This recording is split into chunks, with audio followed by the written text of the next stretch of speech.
শামিন দাঁড়ায় না, একটা হাই তুলে বলে, ঘুমোবো বাবা, দাঁড়ানোর সময় নেই। সিঁড়ি বেয়ে ইসমাম নামে, শামিনকে দেখে বলে, তুমি এসে গিয়েছো? আমি হসপিটালে যাচ্ছিলাম ভাইয়া। হ্যাঁ এসেছি, বিকেলের দিকে গিয়ে তোর ভাবিকে নিয়ে আসবো। এখন আমার একটু ঘুম প্রয়োজন। তুই যেতে চাইলে যা, তবে ওরা তোর সাথে যে খুব একটা ভালো ব্যবহার করবে তার গ্যারেন্টি দিতে পারছি না। ইমতিয়াজ মির্জা বলে ওঠে, এতগুলো টাকা নিয়ে তুমি আতাউর আলমের অপারেশন করিয়েছো তুমি? কেন বাবা, এর থেকে বেশি টাকা আমি প্রত্যেক মাসে এতিমখানাগুলোতে দিই। তোমার কি কোনো অসুবিধা হয়েছে লোকটা আতাউল আলম বলে? না, সেসব পুরনো কথা। আর জের ধরে আমি কিছু বলছি না। আমি ভুলের মাসুল গুনেছি বাবা। ঠান্ডা গলায় বলে শামিন। ইমতিয়াজ মির্জা বিদ্রুপ করে বলে ওঠে, তোমার মেজো ভাই ভুল করে এক মেয়ের ওড়না ধরে টান দিল, সেখানে মাসুল শুনলে। এখন তুমি ভুল করে এক মেয়েকে তুলে এনে বিয়ে করে তার মাসুল গুনছো। আর তোমার এই ছোট ভাই ভুল করে কি করবে জানতে পারি? কথাটি বলে ইমতিয়াজ মির্জা ইসমামের দিকে তাকায়। ইসমাম কিছু না বলে বেরিয়ে যায় বাড়ি থেকে। শামিন বাবার দিকে কয়েক মুহূর্ত তাকিয়ে থেকে সিঁড়ি বেয়ে উপরে উঠে যায়। ঘরে ঢুকে অনেকটা সময় নিয়ে শাওয়ার নিয়ে ওয়াশরুম থেকে বেরিয়ে আসে। ফোনের রিংটোন বেজে যাচ্ছে। তোয়ালে দিয়ে মাথা মুছতে মুছতে ফোনটা রিসিভ করে কানে ধরে। কিরে শামিন? ইয়া স্যার, শেষমেশ আতাউর আলমের মেয়েকে। সাগরের কণ্ঠ পেয়ে শামিন ফোন কেটে দিতে যাবে, তখনই সাগর বলে ওঠে, খবরদার ফোন কাটবি না শামিন। আগে বল, তুই আমাকে লিজটা পেতে দিসনি কেন শালা? জামিলের গায়ে হাত তুলেছে তোর বাপের লোক। আমার দুর্বল জায়গায় আঘাত করতে আসলে আমিও তার ঠিক আসল জায়গায় আঘাত করি। তোকে আর তোর বাপকে সিটি কলেজের ছেলে পুলে দিয়ে পিটিয়ে মারার থেকে ভাবলাম প্রাণে না মেরে ধনে মারি। কেমন লাগছে এখন? কথাটি বলে শামিন কুৎসিত একটা গালি দেয় সাগরকে। সাগর গালিটা গায়ে না মেখে ঠান্ডা গলায় বলে, তোর খুব খারাপ অবস্থা করে ছাড়বো শামিন। আমাকে তুই খুব ভালো করে চিনিস, এত বড় ক্ষতি আমি হজম করব না কিন্তু। শামিন একটা বাঁকা হাসি দিয়ে ফোন কেটে দেয়। তোয়ালে দিয়ে মাথাটা ভালো করে মুছে তোয়ালেটা দূরে ছুঁড়ে মেরে বিছানায় গা এলিয়ে দেয়। ঘুমে দুচোখ তলিয়ে আসছে। ফ্লাইওভারের সাইড থেকে ফোন আসছে, সেখানে গিয়ে একটা বার দেখে আসা দরকার। বিছানায় টান টান হয়ে শুয়ে চোখ বুজে থাকে কিছুক্ষণ। তারপর ফোনটা আবারও হাতে নিয়ে তৌফকে ফোন দেয়। তৌফ ফোনটা রিসিভ করতেই শামিন বলে ওঠে, তোর ভাবি কি করছে? ভাবি তার মাকে খাইয়ে দিচ্ছে ভাই। আর সে খেয়েছে? তা জানি না, গিয়ে জিজ্ঞেস করে আসবো। জিজ্ঞেস করতে গেলে চর খাবি, যাস না। ইসমাম যাচ্ছে হসপিটালে, কোনো সমস্যা হলে আমাকে ফোন করবি। আমি এখন ঘুমাবো, বিকেলে আসছি। জি আচ্ছা ভাই। শামিন ফোন কেটে দিয়ে চোখ বন্ধ করে ফেলে। কিছু সময় যেতেই ঘুমিয়ে যায় সে। অদ্রিতা, ইসমামের কণ্ঠ পেয়ে মাথা তুলে তাকায় আলো। ইসমাম আলোর পাশে কিছুটা দূরত্ব নিয়ে বসে। আলো স্বাভাবিক গলায় বলে, এলে কেন? ভাই স্পাই হিসেবে পাঠিয়েছে বুঝি? আমি পুলিশ ডাকলাম কিনা, মুখ খুললাম কিনা, এসব দেখতে পাঠিয়েছে তোমাকে? না, তোমার খেয়াল রাখতে পাঠিয়েছে। আলো চুপ করে থাকে। ইসমাম বলে, ভাইয়া প্রচন্ড অনুতপ্ত। তো সে অনুতপ্ত, তাই তার বুকে ঝাঁপ দেব? ভুলে যাব সেই বিভীষিকাময় রাতটা? ইসমাম চুপ করে আলোকে দেখছে। সেই রাতটা তো তার জীবনেরও সব থেকে বিভীষিকাময় রাত। খুবই ক্লান্ত দেখাচ্ছে আলোকে। নরম গলায় ইসমাম বলে, বিকেলে বাড়িতে চলে যেও প্লিজ। এখানে নার্সরা সবটা দেখবে। তোমার এমন ভোগান্তি আমাদের কারোরই কাম্য নয়। ভোগান্তি তোমাদের কাছে। ওই মানুষটা আমার আব্বু, আমার কোনো কষ্ট হচ্ছে না। ভাইয়ের হনুমানগিরি করা শেষ হলে তুমি এখান থেকে যাও প্লিজ। তুমি যাবে না? না। শামিনের মুখের উপর বলে দেয় আলো। শামিন রাগটা নিয়ন্ত্রণ করে বলে, দুজন নার্স ঠিক করা, সেখানে থাকার প্রয়োজন নেই। সেখানে নিজেকে কষ্ট দিচ্ছ কেন? হসপিটাল কি একটা থাকা জায়গা? এখানে কেউ শখ করে থাকে? দেখো, তোমার বাবা ঠিক আছে, রেসপন্স করছে উনি। সম্ভবত খুব শিগগিরই জ্ঞান ফিরবে তার। তুমি বাড়িতে চলো, প্রতিদিন এসে এসে সকাল সন্ধ্যা দেখবে। এইভাবে একটানা হসপিটালে পড়ে থাকলে তুমি নিজেও অসুস্থ হয়ে পড়বে আলো। কোনো সুস্থ স্বাভাবিক মানুষ থাকতে পারে এতদিন এভাবে? ঘুম নেই, গোসল নেই, খাবার খাচ্ছ না ঠিকভাবে। আলোকে চুপ থাকতে দেখে শামিন আলোর হাত ধরে খুবই নিচু স্বরে বলে, মাত্র 1 মাস নিয়েছে তোমার থেকে, আজ সেই 1 মাসের প্রথম দিন। চলো বাড়িতে। আলোকে কিছু বলতে না দিয়ে শামিন আলোর হাত ধরে বের করে নিয়ে আসে হসপিটাল থেকে। আলো নিশ্চুপ হয়ে থাকে। রাত তখন 10:30। আলোকে গাড়িতে বসিয়ে নিজে ড্রাইভিং সিটে বসে গাড়ি স্টার্ট করে। এক পলক আলোর দিকে তাকিয়ে বলে, সিট বেল্টটা বাঁধো প্লিজ। আলো রোবটের মতো শামিনের বলার সাথে সাথে সিট বেল্ট বেঁধে দেয়। পুরো রাস্তা দুজনে চুপচাপ। শান্তি নীরের গেট থেকে গাড়ি ঢোকে। গাড়ি থামিয়ে শামিন নেমে দরজা খুলে আলোকে নামতে বলে। আলো নেমে পড়ে। লিভিং রুমে ঈশিতা এবং পরি বসেছিল। আজ বিকেলে পরি এসেছে। আলো আর শামিনকে দেখে দুজনে উঠে দাঁড়ায়। ঈশিতা নরম গলায় বলে, তুমি ঠিক আছো ভাবি? আলো মাথা নাড়িয়ে সিঁড়ি বেয়ে উপরে উঠতে থাকে। শামিন আলোর পিছু পিছু যায়। ঘরে ঢুকে আলো 1 মিনিট চুপ করে দাঁড়িয়ে থেকে আলমারির কাছটায় যায়। তারপর একটা আকাশি রঙের সুতির শাড়ি বের করে ওয়াশরুমে ঢোকে। শামিন দরজা বন্ধ করে গায়ের শার্টটা পাল্টে নিয়ে একটা বালিশ এনে ডিভানে রেখে বসে পড়ে। দীর্ঘ সময় অতিবাহিত হয়। আলো ওয়াশরুম থেকে বের হয় না। শামিন ঘড়ির দিকে তাকিয়ে দেখে আলো প্রায় 45 মিনিট ধরে গোসল করছে। কিছু সময় যেতেই খট করে ওয়াশরুমের দরজা খোলার আওয়াজ হয়। ধীর পায়ে আলো বের হয়ে আসে। মাথায় তোয়ালে জড়িয়ে রেখেছে। শাড়ির আঁচল টেনে ডান কাঁধে তুলে রেখেছে। মাথা ঘুরিয়ে আলোর মুখের দিকে তাকাতেই শামিন অপলক দৃষ্টিতে তাকিয়ে থাকে আলোর দিকে। আকাশে কোনো আহামরি সুন্দর রং নয়, অথচ এই শ্যামলা বর্ণের মেয়েটিকে কি ভীষণ মানিয়েছে। শামিন খেয়াল করেছে শামিনের যত অপছন্দের সব রং এই মেয়েটির গায়ে চড়ালেই শামিনের চোখে সুন্দর হয়ে ওঠে রংটা। হঠাৎ করে আলো একটা হাঁচি দিতেই শামিনের ঘোর কেটে যায়। আলো বিছানায় বসে মাথা থেকে তোয়ালে টেনে সরিয়ে দেয়।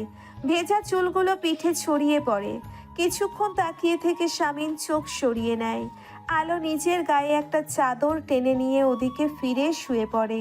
শামিন মাথা ঘুরিয়ে আবারও আলোর দিকে তাকায়। একবার ভাবলো আলোকে বলবে মাথাটা ভালো করে মুছে নিতে, কিন্তু সে সাহস পেল না। তর্কাতর্কি শুরু হয়ে যাবে তাহলে। আলো শেষ পর্যায়ে বলবে, আমি আপনাকে ঘৃণা করি ইয়াসার মির্জা। এত রাতে সেই বাক্যটা শুনতে ইচ্ছে করছে না শামিনের। প্রচণ্ড শব্দে আহ বলে আর্তনাদ করে ইসমাম পেটে হাত চেপে ধরে। 3টে বই হাতে পড়ি পিছনের দিকে তাকাতে তাকাতে ছুটে আসছিল। যে গতি নিয়ে পড়ি ছুটছিল তাতে ধাক্কা লেগে হাতের বইগুলো ইসমামের পেটে লাগে। পেটে হাত চেপে ইসমাম 3 পা পিছিয়ে যায়। মনে হচ্ছে রাতের খাবার সবটা এক্ষুনি বেরিয়ে যাবে। নিজেকে ধাতস্থ করে ইসমাম চেঁচিয়ে বলে ওঠে, চোখ কোথায় নিয়ে ছুটছো? আর এভাবে ছুটছিলে কেন? অদ্ভুত। যে ভয়ে পরি ছুটছিল ইসমামের ধমক খেয়ে সেই ভয়ের কথা পরি ভুলে গিয়েছে। এখন তার ভয় একটাই, আগামী 5 মিনিটে এই লোকটার থেকে কঠিন কঠিন কিছু কথা শুনতে হবে। ইসমাম তার দিকে চোখ রাঙিয়ে তাকিয়ে আছে। পরি একটা ঢোক গিলে ফেলে। ইসমাম গম্ভীর কণ্ঠে বলে, সার তাড়া করেছিল নাকি তোমায়? অদ্ভুত মেয়ে। আসলে ভয় পেয়েছিলাম, তাই ছুটছিলাম। আমতা আমতা করে জবাব দেয় পরি। ভয় পেয়েছিলে মানে? কিসের ভয়? ভূতের। পরির মুখে ভূতের কথা শুনে ইসমাম প্রচণ্ড বিরক্ত হয়ে যায়। চাপা স্বরে চেঁচিয়ে বলে, মেডিকেল স্টুডেন্ট হয়ে এসব কথা বলছো? পরি নিচু স্বরে বলে, লাইব্রেরির পাশের ঘরটা থেকে কেমন যেন শব্দ আসছিল। শব্দ আসতেই পারে, তাই বলে ভূত ভেবে নিলে? পরি একটা ঢোক গিলে বলে, ওই ঘরে কি থাকতো জানেন? কে? ইসমাম ধমকের সুরে বলে, আপনার 2 নাম্বার চাচি। 2 নাম্বার চাচি মানে? ইশতিয়াক মির্জার দ্বিতীয় স্ত্রী মারুফা, যাকে আপনার চাচা তুলে এনে বিয়ে করেছিল। অনেক অত্যাচার করতো তাকে। এক পর্যায়ে সে বিষ খেয়ে মরে গিয়েছিল। এসব আপনার আমার জন্মের আগের কাহিনী।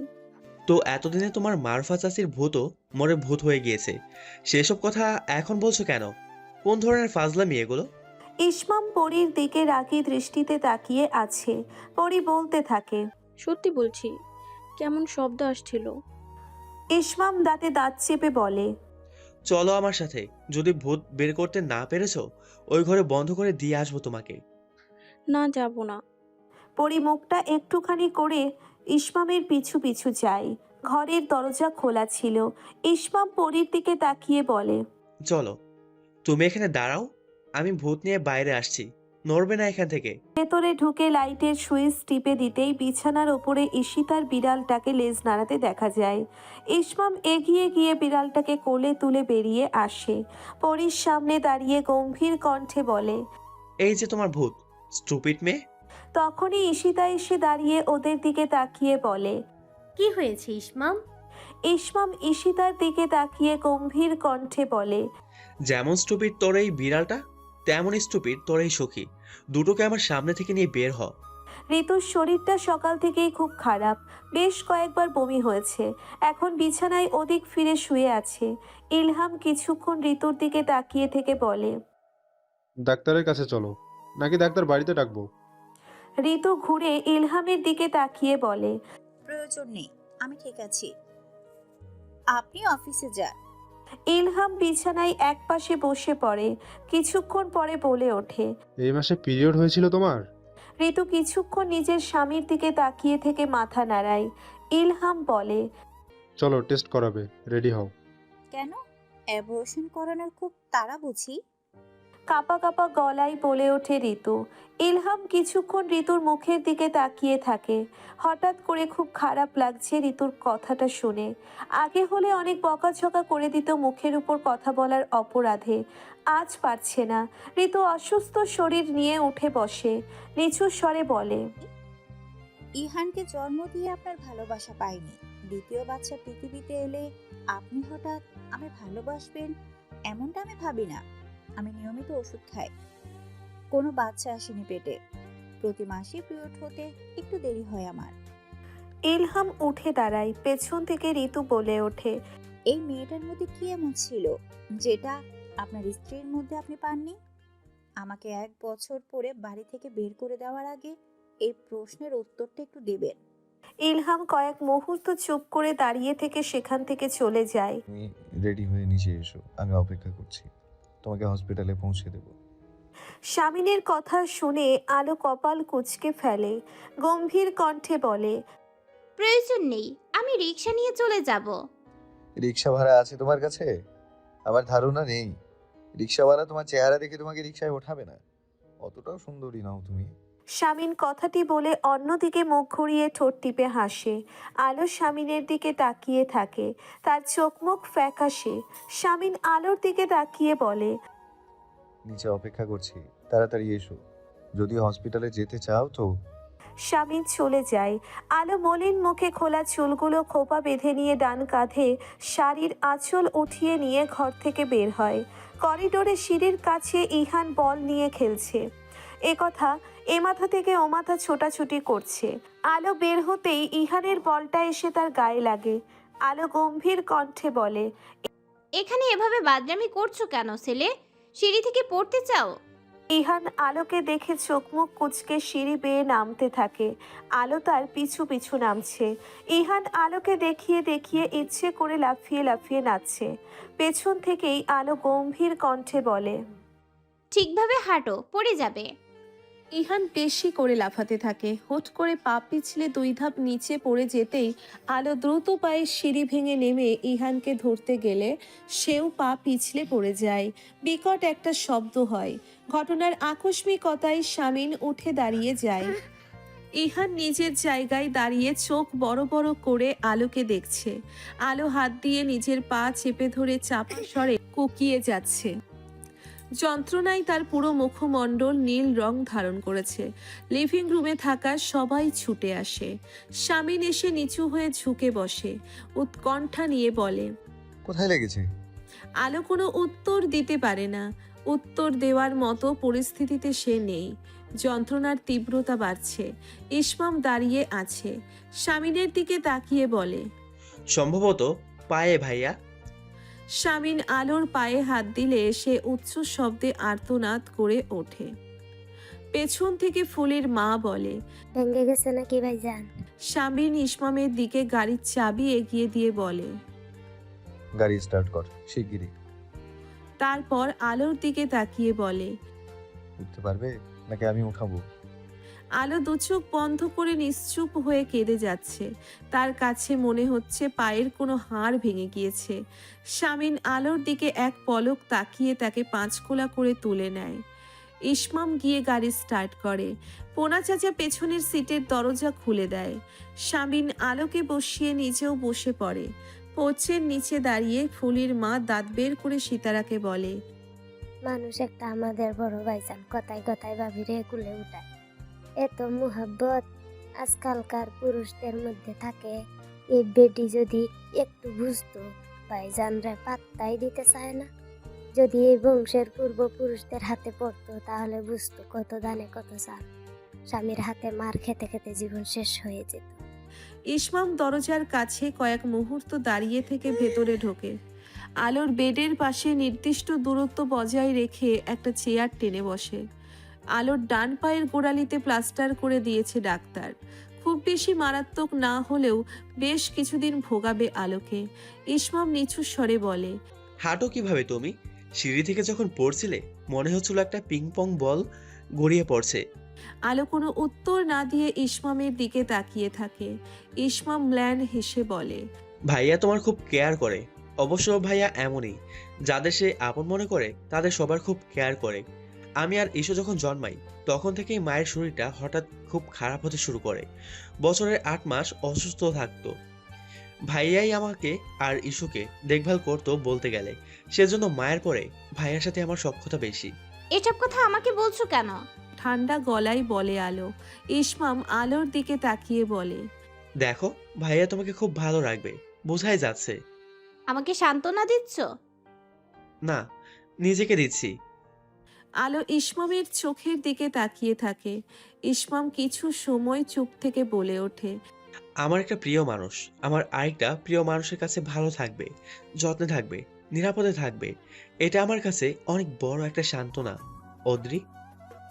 আলো ইসমামের কথায় কিছুক্ষণ চুপ করে থেকে বলে, বিয়ে করে নাও ইসমাম, একটা ভালো মেয়ে দেখে বিয়ে করে নাও। ইসমাম হেসে ফেলে। আলোর দিকে তাকিয়ে বলে, ভাবিগিরি দেখাচ্ছ? তুমিও তো ভাইয়ের হনুমানগিরি করো, ভাইয়ের দালালি করো। ইসমাম চুপ হয়ে যায়। আলো বলে, তোমার প্রিয় আদর্শবান ভাইয়া আমাকে একটা রাতেই গোটা এক জন্মের বিভীষিকা দেখিয়ে দিয়েছিল। এখন আবার আমার সাথে নতুন গেম খেলার চেষ্টা করছে। গত একটা মাস আমাকে ভয় দেখিয়ে বন্দিনী করে রেখেছিল। এখন আবার আমাকে মুগ্ধ করতে আমার কাছ থেকে আরও একটা মাস সময় চাচ্ছে। আমার অনুভূতি নাকি পাল্টে দেবে। আলোর কথা বলার মাঝে শামিন এসে ভেতরে ঢোকে। ইসমাম উঠে দাঁড়ায়। শামিন বলে, উঠলি কেন? বস। ভাবির বাবার এখন কি অবস্থা? সব ঠিকঠাক, কোনো কমপ্লিকেশন নেই। এখন শুধু জ্ঞান ফেরার অপেক্ষা। বসো ভাইয়া, আমি আসছি। হসপিটালটা পুরো আমার পারিবারিক হসপিটাল হয়ে গিয়েছে। আমার ছোট ভাই, আমার শ্বশুর, আমার বউ সবাই রোগী। কি করছিলে তখন? সিঁড়িতে দৌড়ঝাঁপ দিচ্ছিলে কেন? ইহানকে তাড়া করছিলে মারার জন্য? আলো মাথা ঘুরিয়ে তাকায়। অবাক হওয়া কণ্ঠে বলে, আমি একটা ছোট্ট বাচ্চাকে মারার জন্য তাড়া করব? তুমি যে ধরনের মেয়ে করতেই পারো, তোমাকে বিশ্বাস কি? ঠান্ডা গলায় বলে শামিন। আলো কপাল কুঁচকে শামিনের দিকে তাকিয়ে থাকে। শামিন আলোর চোখে চোখ রেখে বলে, তুমি আমাকে ছেড়ে চলে যেতে চাইলে আর সৃষ্টিকর্তা তোমার ঠ্যাং ভেঙে দিল। এই ফেরাউনটার প্রতি সৃষ্টিকর্তার কত মায়া দেখেছো আসিয়া? প্রাচ্যে ভর দিয়ে ধীর পায়ে হেঁটে কেবিন থেকে বের হয় আলো। একজন নার্স এসে বলে, আলো ম্ল্যান হেসে বলে, কেউ এসেছিল? আমার মা কিংবা ভাইয়েরা? নার্স একটু থেমে আবার বলতে শুরু করে। আলো নার্সের কথায় পাত্তা না দিয়ে কেবিনে ঢুকতে গেলে নার্স বলে ওঠে। নার্সকে থামিয়ে দিয়ে আলো প্রশ্নটি করে নার্সের দিকে তাকিয়ে থাকে। নার্স আলোর দিকে তাকিয়ে অবাক হয়ে বলে, মেয়র শামিন ইয়াসার মির্জাকে আপনার ভালো লেগেছে? তাহলে নিয়ে নিন। ঠান্ডা গলায় বলে আলো। নার্স হতভম্ব হয়ে আলোর দিকে তাকিয়ে আছে। শামিন এসে নার্সের পিছনে দাঁড়িয়ে বলে ওঠে, আমার বইয়ের মাথায় একটু সমস্যা আছে নার্স আপা, আপনি কিছু মনে করবেন না। নার্স ঘুরে তাকায় শামিনের দিকে। শামিন হাসি দিয়ে বলে, ওর মাথায় একটু সমস্যা আপা, আপনি যান, আমি দেখছি, অসুবিধা হলে ডাকবো আপনাকে। হতভম্ব ভাব নিয়েই নার্স সেখান থেকে চলে যায়। শামিন আলোর মুখের দিকে তাকিয়ে বলে, আমার দ্বিতীয় বিয়ের প্রয়োজন হলে আমি নিজে এসে তোমার কাছে বলবো। তুমি কেন আগ বাড়িয়ে নিজের সতীনকে ঠিক করছো? আলো ঘুরে দাঁড়িয়ে ধীরে ধীরে নিজের কেবিনে ঢোকে। শামিন আলোর পিছু পিছু ঢুকে একটা চেয়ার টেনে বসে। আলো গম্ভীর কণ্ঠে বলে ওঠে, আচ্ছা, আপনার আর কোনো কাজ নেই? আপনাকে যারা মেয়র বানিয়েছে তাদের সেবা করুন গিয়ে। বেডের পাশে ক্রাঁচটাকে রেখে আলো বসে পড়ে। সাইড টেবিল থেকে গ্লাসের ঢাকনা উঠিয়ে পানি খেয়ে গ্লাসটা রেখে দিয়ে আবারও ক্রাঁচ হাতে তুলে নেয়। শামিন বলে, কোথায় যাবে? ওয়াশরুমে? নার্স ডাকবো? আব্বুর কাছে যাব আমি। কপাল কুঁচকে জবাব দিয়ে আলো হাঁটতে থাকে। শামিন বলে, চলো আমি নিয়ে যাচ্ছি। আলো কোনো বিব্রতিতা করে না। সে জানে সে নিষেধ করলেও শামিন পেছন পেছন আসবে। শুধু শুধু কথা অপচয় করে লাভ নেই। আইসিইউর সামনে এসে আলো দাঁড়িয়ে পড়ে। রেহেনা উঠে দাঁড়িয়ে বলে, তুই আসতে গেলি কেন মা? তুই বিশ্রাম নিতি।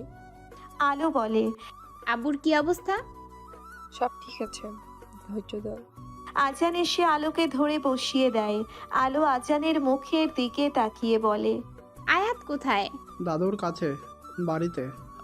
শামিন দূরে দাঁড়িয়ে আলোকে দেখতে থাকে। খোপা আলগা হয়ে গিয়েছে আলোর। কপালের কাছে কিছু চুল এসে বড্ড বিরক্ত করছে মেয়েটিকে। কিছুক্ষণ তাকিয়ে থাকার পরে আলোর চোখে চোখ পড়তেই সে চোখ সরিয়ে নেয়। আলো শীতল চোখে শামিনের দিকে কিছুক্ষণ তাকিয়ে থেকে রেহেনাকে ডাকে। আম্মু। রেহেনা মেয়ের দিকে তাকায়। আলো বলতে থাকে, গয়নাগুলো আনতে বলেছিলাম, এনেছিলে? রেহেনা মাথা নাড়ায়। ওনাকে দিয়ে দাও। শামিন আলোর মুখের দিকে তাকিয়ে থাকে। আলো তার দিকে তাকিয়ে বলে, ঈশিতা আপু চেয়েছিল গয়নাগুলো। আপনার দেওয়া অর্থের সমপরিমাণ গয়না আছে ওখানে, আপুকে দিয়ে দেবেন। রেহেনা ব্যাগ থেকে একটা প্যাকেট বের করে রোবটের মতো শামিনের দিকে এগিয়ে দেয়। শামিন ম্লান হেসে প্যাকেটটা হাতে তুলে নেয়। আলো শামিনের দিকে তাকিয়ে বলে, আপনার ঋণ শোধ হয়ে গিয়েছে। এর বিনিময়ে আর কোনো কৃতজ্ঞতা বোধ দেখাতে পারবো না। তোর হাতে ওটা কিসের প্যাকেট? ফুয়াদ শামিনের হাতের প্যাকেটটার দিকে তাকিয়ে আছে। শামিন বলে, এটা এটা তো শ্বশুর বাড়ি থেকে যৌতুক পেলাম। ফুয়াদ হা হয়ে তাকিয়ে থাকে। বলে, মানে? মানে তোর ভাবির মা, মানে আমার শ্রদ্ধেয় শাশুড়ি এগুলো গড়েছিলেন তার মেয়েকে দেবেন বলে। আমার আত্মসম্মানে পরিপূর্ণ বউ এগুলো দিয়ে আমার ঋণ শোধ করছে। ফুয়াদ শুকনো হাসি হেসে বলে, তোর জন্য এমন একটা মেয়ে ঠিক আছে, নরম কোমলটায় বউ পোষাতো না। এই কথা বলছিস কেন? এমনি, তুই কি যেন বলতি স্ত্রী হচ্ছে বিছানার সৌন্দর্য, শুধুমাত্র শয্যাসঙ্গী। এখন তো দেখছি তুই এই শয্যাসঙ্গী ছাড়া একেবারেই অচল। মাত্র কদিনেই এই অবস্থা। শামিন চুপ করে থাকে। ফুয়াদ বলে, বারবার বলেছি এমন কিছু করিস না যার জন্য আজীবন তোকে অনুতাপ করতে হয়। ওকে তীব্রভাবে অনুভব করতে শুরু করেছি আমি। আটকে গিয়েছি, ফেরার পথ নেই।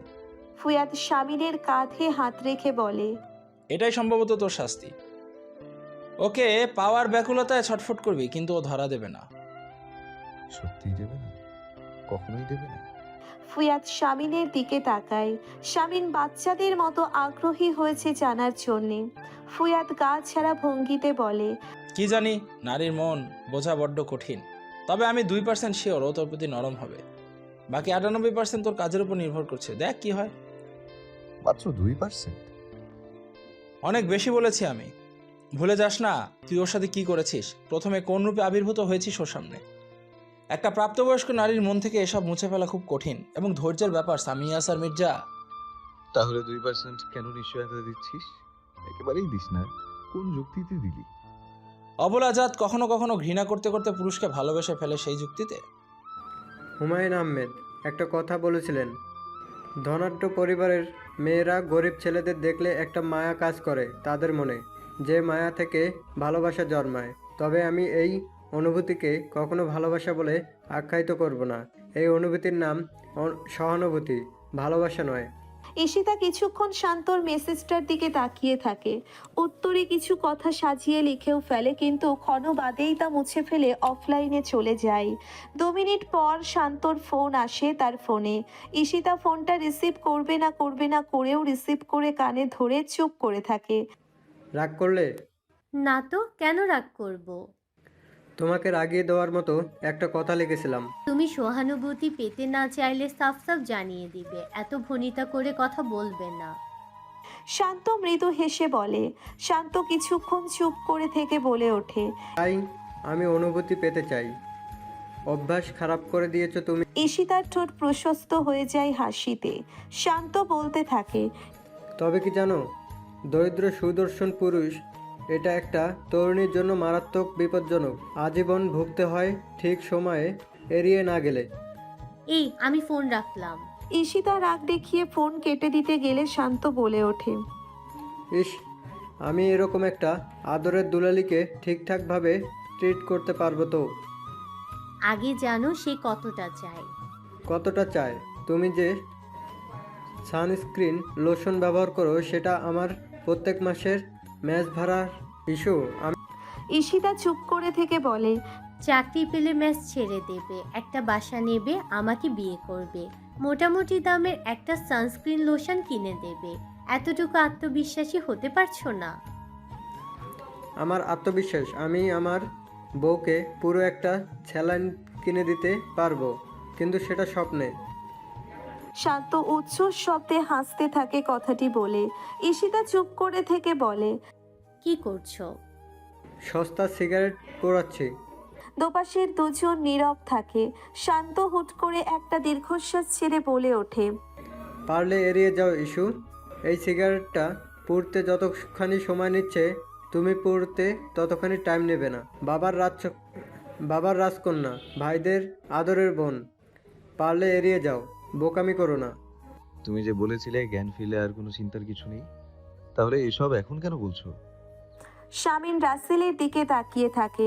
রাসেল বলে, আমি বলেছি আশঙ্কা রয়েছে, তবে না হওয়ার সম্ভাবনা বেশি। শামিন বলে, অপারেশন করা হলো কেন তবে? ওনার জীবনটা বাঁচানোর জন্য। বেঁচে গিয়েছে উনি প্রাণে, এখন বাকিটা পরে বোঝা যাবে। শামিন মাথা ঘুরিয়ে আলোর দিকে তাকায়। আইসিইউর সামনে ক্রাচে ভর দিয়ে বাবার মুখটা আরো নিকট থেকে দেখার, বাবাকে ছোঁয়ার প্রতীক্ষায় আছে সে। দরজার কাছে চোখ রেখে ভেতরে তাকিয়ে আছে। ভেতরে রেহেনা। রাসেল বলতে থাকে, এই ধরনের কেস আমি যেই কয়টা হাতে পেয়েছি তাদের মধ্যে শতকরা 20% পেশেন্টের সাথে এমনটা হয়েছে, তবে বাকি 80% কিন্তু সুস্থ হয়ে উঠেছে। শামিন, অযথা দুশ্চিন্তা করো না। শামিন রাসেলের কথার জবাব দেয় না। রাসেল যেমনটা বলছে যদি সত্যিই তেমনটা হতে থাকে তাহলে আলো খুব ভেঙে পড়বে। রেহেনা বের হয়। একটু পরেই ডাক্তারের পারমিশন নিয়ে আলো ভেতরে ঢোকে। আতায়ুর আলম কারো অস্তিত্ব টের পেয়ে তো চোখ মেলে তাকায়। আলো ধীর পায়ে বাবার দিকে এগোতে থাকে। আতায়ুর চোখ পিটপিট করে মেয়েকে দেখতে থাকে। তার সামনে সালোয়ার কামিজ পরিহিতা, চুলে বেনুনি করা চঞ্চল দস্যি মেয়েটা নয়, বরং দাঁড়িয়ে আছে শাড়ি পরিহিতা, চুলে খোপা করা, গলায় হালকা পাতলা গয়না পরে বউ সাজের একটি মেয়ে। আতায়ুর কয়েক মুহূর্ত মুগ্ধ হয়ে নিজের কন্যাকে দেখে। অত্যন্ত মিষ্টি একটা চেহারা মেয়েটির, একেবারে মায়ের মতো দেখতে হয়েছে। ক্লাস 10-এ থাকাকালীন নানা জায়গা থেকে অসংখ্য বিয়ের প্রস্তাব আসতো মেয়েটির জন্যে। আতায়ুর আলম কখনো তাদের পাত্তা দিত না। তার ইচ্ছে ছিল মেয়েটিকে সে নিজের পায়ে দাঁড় করিয়ে বিয়ে দেবে। আজ সেই মেয়েটি বউ সাজে তার সামনে দাঁড়িয়ে। আলো তার দিকে তাকিয়ে আছে। আতায়ুর আলম অত্যন্ত ক্ষীণ কণ্ঠে বলে ওঠে, হোঁচট খেয়েছি, তুমি পাশে নেই বলে বারবার খাচ্ছি আব্বু। আতায়ুর আলম ম্লান হাসে। আলো বলে, তোমাকে বুড়ো বুড়ো লাগছে আব্বু।